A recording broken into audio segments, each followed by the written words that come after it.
What would be nicer on a summer's day than to have an interesting stroll around the town and learn something about Leamington Spa as well? Well, we're very lucky that the Leamington History Group runs about a dozen different types of walks during the summer period. They're all led by volunteers, and most of them are free and bookable via Eventbrite. When I asked what was the most interesting walk to start with, the feedback I continually got was, you want to see the Walking Back in Time walk, which is led by David Morse.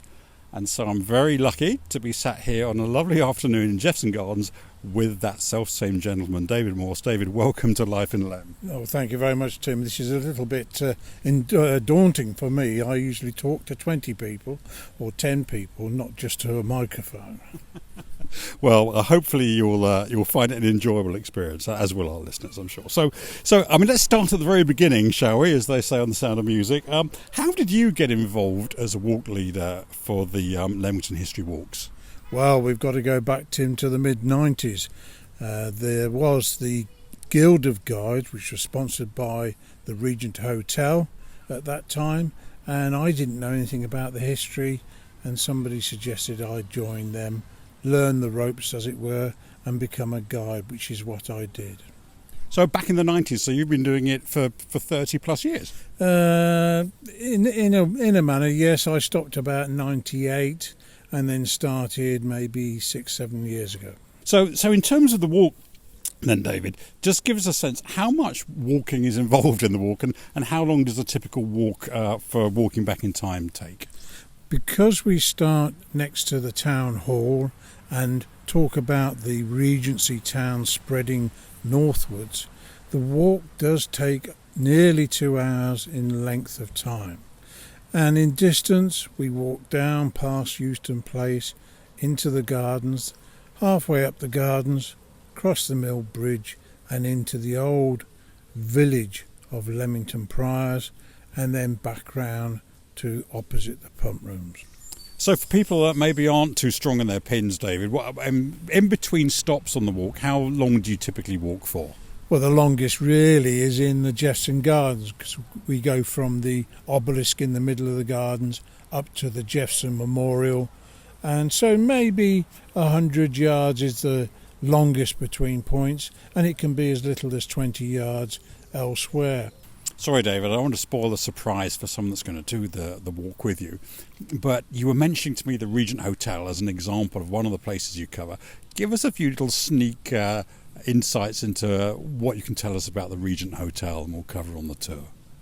Well, the Regent Hotel was built for Mr. and Mrs. Williams, who had worked at Bertie Greathead's Guy's Cliff house, and it was the biggest hotel in Europe in the early 1800s. 36 rooms, 1 toilet. But of course in those days people had hot water brought to their rooms, and so they didn't have the sort of bathrooms that we enjoy these days. One of the facts about the Regent Hotel is that the entrance used to be on the side, and you'll see that because it's got the Prince of Wales plumes above the door and Regent Hotel above the door, and that is what is now Livery Street. But then people wanted to be seen going into the Regent Hotel, so they built another entrance on the front, on the street front of the hotel, which enabled people to go straight into the hotel from their coach and horses.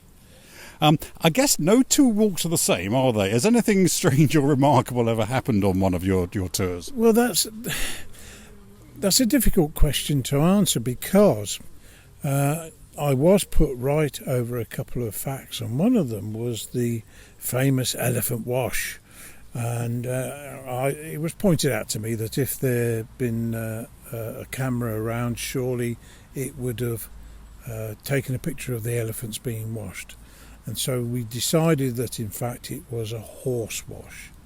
That theory lasted a couple of weeks until we were told that a relative of the owner of the elephants had walked down with them and washed them in the river. So we're going full circle as far as these sort of facts are concerned. And I guess with something like that, it's things can go into folklore, can't they? And you accept them as facts when they're not necessarily. But when you find someone that can authenticate it, then that's the matter solved, isn't it? Absolutely. And the thing is, I'm always learning new things. People point out the fact that with the buildings up the parade being sold as plots of land, the amount of damage done but when we had a bombing raid was very little. Only the actual building that was hit collapsed. Those around them didn't, because they'd been built separately as plots of land. So for someone that's interested in coming along on the Walking Back in Time walk, is that one of the ones that's free of charge, David? It is indeed, and they start at 2 o'clock. Most Fridays that I'm booked throughout the year. So I hope to see you there, and a big smile on my face if you do manage to turn up, and we'll enjoy a walk around Leamington. And if someone wants to book a place, how do they go about doing that? Well, you mentioned Eventbrite, and that's the place to go. The walks are listed there. You book a walk, even though it's free, you have to book one. And then you turn up at 2 o'clock on the corner of the Town Hall and Livery Street and see a handsome debonair man stood there with a guide badge around his neck, and that will be me. I can vouch for that. Definitely handsome and debonair.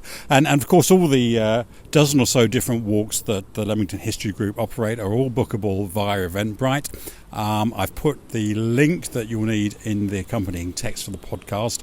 And so all that remains is to go click and turn up. And then you'll meet this handsome debonair man, David. David, thank you very much for your time today. It's been a great pleasure, Tim. Thank you for the opportunity to talk to you and talk to all of your fans out there. Fans, that's very kind. Thanks very much. Bye for now.